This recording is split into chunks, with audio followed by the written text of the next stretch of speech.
नमस्कार। देशकाल प्लस में आपका स्वागत है। मैं हूं मुकेश कुमार।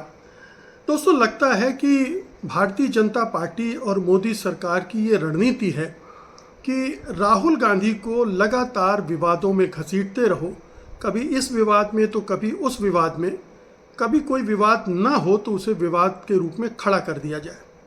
अब ये एक नया विवाद जो उसने खड़ा किया है, जिसको लेकर काफ़ी बहस मुबाहिसा हो रहा है, वो है राहुल गांधी की सुरक्षा।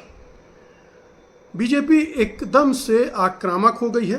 पहले तो मोदी सरकार ने एक पत्र सीआरपीएफ के मार्फत कांग्रेस अध्यक्ष मल्लिकार्जुन खड़गे को भेजा, गोपनीय पत्र, और जिसमें कहा गया कि Rahul Gandhi yellow book protocol का बार बार उल्लंघन कर रहे हैं। और ये जो येलो बुक का प्रोटोकॉल है, वो जिन्हें Z+ सुरक्षा मिली होती है, राहुल गांधी को मिली है, उनके परिवार को मिली है, उनके लिए ये अनिवार्य होती है। और ख़ास तौर पर जब वो यात्रा करते हैं, चाहे देश में और चाहे विदेश में, उसकी जानकारी उन्हें देना चाहिए ताकि उनकी सुरक्षा का ध्यान रखा जा सके। अब ये चिंता सीआरपीएफ की तरफ से जाहिर की गई पत्र लिखकर मल्लिकार्जुन खड़गे को, ये बड़ी हैरत की बात है कि कांग्रेस अध्यक्ष को पत्र लिखा जा रहा है, जबकि होना ये चाहिए कि सीधे तौर पर राहुल गांधी से बात की जाती। होना तो ये चाहिए था कि गृह मंत्रालय बात करता राहुल गांधी से और उन्हें कुछ अगर सुझाव देने हैं तो वो देता। लेकिन उसने ये काम सीआरपीएफ से करवाया, जो एक इस मायने में बहुत छोटी एजेंसी कही जाएगी, क्योंकि राहुल गांधी नेता प्रतिपक्ष हैं और जिनका दर्जा कैबिनेट स्तर के मंत्री का होता है।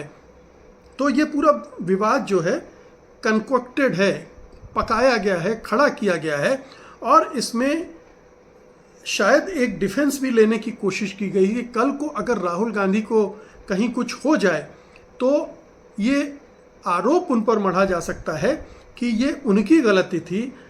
सीआरपीएफ ने चेताया था, मोदी सरकार ने उनको चेताया था, और वो फिर भी नहीं माने, और वो बिना प्रॉपर सूचना दिए इधर उधर यात्राएं करते रहते हैं, और इससे उनको सिक्योरिटी रिस्क बढ़ जाता है।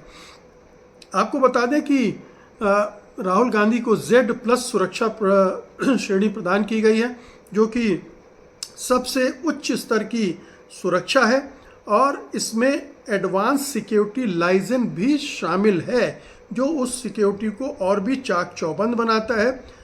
इस Z+ सिक्योरिटी के तहत चारों ओर सशस्त्र गार्ड होते हैं, सारे वाहनों की चेकिंग होती है, रूट मैपिंग होती है, और इससे जुड़े जितने भी सुरक्षा के उपाय हैं वो रखे जाते हैं। और ये सुरक्षा केवल उन व्यक्तियों को दी जाती है जिनकी जान को गंभीर रूप से खतरा होता है, जैसे पूर्व प्रधानमंत्री के परिवार के सदस्यों को दी जाती है।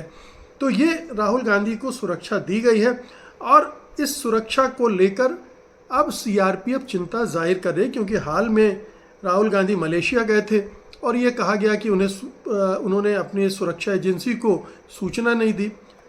ये बड़ा हास्यास्पद आरोप है वैसे, क्योंकि इस देश से राहुल गांधी क्या, कोई मक्खी भी अगर बाहर जाना चाहे, मक्खी मुहावरे के तौर पर कोई भी बाहर जाना चाहता है तो उसे वीज़ा के लिए अप्लाई करना पड़ता है, और बिना वीज़ा के कोई दूसरे देश जा ही नहीं सकता है, चाहे वो कोई भी हो। तो राहुल गांधी के भी वीज़ा के लिए अप्लाई करते होंगे, और इसकी सूचना पूरे सरकार को रहती ही है। राहुल गांधी अगर देश में कहीं भी जा रहे हैं या विदेश में भी जा रहे हैं, इसकी पल पल की सूचना हमारी गुप्तचर एजेंसियों को होती है, हमारी सुरक्षा एजेंसियों को होती है, हमारी सरकार को होती है। ये बहुत सामान्य सी बात है। सरकार के पास इतने तंत्र होते हैं कि वो किसी विपक्षी नेता और ख़ास तौर पर नेता प्रतिपक्ष के बारे में सारी जानकारियां उसे मिलती रहती हैं, वो रखती है। न केवल इस लिहाज से कि उसकी सुरक्षा का जिम्मा उस पर है, बल्कि राजनीतिक रूप से नज़र रखने के लिए, निगरानी रखने के लिए, चेक रखने के लिए ये तमाम सरकारें करती हैं। अब जो पत्र लिखा गया मल्लिकार्जुन खड़गे को, उसमें कहा गया कि 9 महीनों में राहुल गांधी ने बिना किसी पूर्व सूचना के 6 विदेश यात्राएं की हैं। ये यात्राएं Italy, Vietnam, Dubai, Qatar, London और मलेशिया की थी। मलेशिया अभी गए थे और इसके बाद ये पत्र लिखा गया था। अब सोचिए, इतने देशों में गए और क्या बिना सूचना के चले गए होंगे? ये बड़ी हैरतनाक बात है। ये इसीलिए मैं कहता हूँ कि ये विवाद खड़ा करने की कोशिश है और एक रणनीति के तहत कि कल को कोई अंधभक्त, कोई सांप्रदायिक उन्मादी, कोई हिंदुत्ववादी अटैक कर दे राहुल गांधी पर और उन्हें किसी तरह का नुकसान पहुंचाए, तो कहने को हो जाए कि हमने आपको बार बार आगाह किया था, आपको चिट्ठी लिखी थी, आपको ये करने के लिए कहा गया था, लेकिन आपने इसे नहीं माना। कांग्रेस ने जैसा कि कहा कि ये प्रतिक्रिया साफ तौर पर दिया कि ये राजनीतिक साजिश है। जो सीआरपीएफ ने आरोप लगाया है ये एक पॉलिटिकल कॉन्स्पिरेसी है और उसका मसला विपक्ष के नेता को बदनाम करने का है और कांग्रेस को बदनाम करने का है और ख़ास तौर पर राहुल गांधी को सक्रिय रूप से चुनावी मुद्दों पर जो हमला बोल रहे हैं उससे रोकने का है। खड़गे ने पत्र का जवाब भी दिया। उन्होंने कहा है कि राहुल की यात्राएं निजी हैं और सुरक्षा टीम हमेशा उनके साथ रहती है। अब सोचिए, पूरा सुरक्षा घेरा रहता है उनके इर्द गिर्द, वो घर से कदम निकालते हैं और वो सुरक्षा घेरा उनके साथ चल पड़ता है। क्या इस सुरक्षा घेरा को वो गच्चा देकर मलेशिया चले गए थे? नहीं गए थे। ये सुरक्षा टीम भी उनके साथ विदेश गई थी। फिर ये क्यों कहा जाता है कि उन्होंने पूर्व सूचना नहीं दी? ये एक आप समझ रहे होंगे कि इसका क्या मतलब है। देखिए, राहुल गांधी की सुरक्षा को लेकर बार बार प्रश्न उठते रहे हैं। आपको याद होगा कि 2022 में भारत जोड़ो यात्रा के दौरान दिल्ली में ही सुरक्षा चूक हुई थी। सीआरपीएफ ने 113 उल्लंघन किए थे और 10 महीनों में 5 चूकें हुई थी और कांग्रेस ने गृह मंत्रालय को पत्र भी लिखा था। फिर 2025 में मई में जब दिल्ली यूनिवर्सिटी में दौरा किया था राहुल गांधी ने, तो बहाना बनाकर दिल्ली यूनिवर्सिटी ने भी ये कहा कि वो अपनी सुरक्षा को खतरे में डाल रहे हैं या उनकी सुरक्षा का इंतज़ाम वह नहीं किया गया। ये कांग्रेस ने भी आरोप लगाया। फिर अभी वोट अधिकार यात्रा के दौरान भी एक ऐसी घटना हुई जिसको लेकर ये सवाल उठाए गए।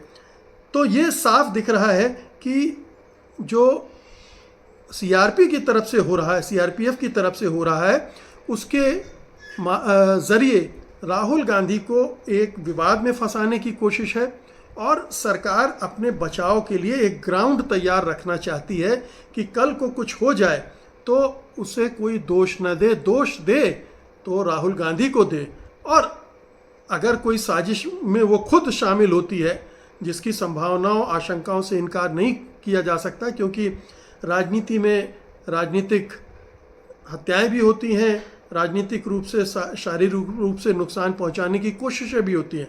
तो इसके लिए भी एक पहले से अपना डिफेंस रेडी करने की कोशिश हो सकती है। तो बहुत ही हास्यास्पद ढंग से सीआरपीएफ से पत्र लिखवाया गया और उस पत्र के आधार पर राहुल का ये सुरक्षा का जो मामला है, इसका एक लक्ष्य ये भी होता है कि कैसे अपने अपोजिशन के लीडर को रेस्ट्रिक्ट किया जाए, वो ज़्यादा मूवमेंट न कर पाएँ और उनकी हर सूचना सरकार के पास रहे ताकि उसका वो राजनीतिक इस्तेमाल कर सके। तो राहुल गांधी को जो फ्री होकर वो घूम रहे हैं, लोगों से मिल रहे हैं, यात्राएं कर रहे हैं, ये उनके राजनीतिक कद को बढ़ा रहा है और इससे बीजेपी मोदी सरकार परेशान है। तो इस तरह से भी घेरेबंदी की जा रही है कि वो अपने को सीमित कर लें और ज़्यादा प्रचार और जनसंपर्क में न लगे। बहुत बहुत शुक्रिया आपका। धन्यवाद। नमस्कार।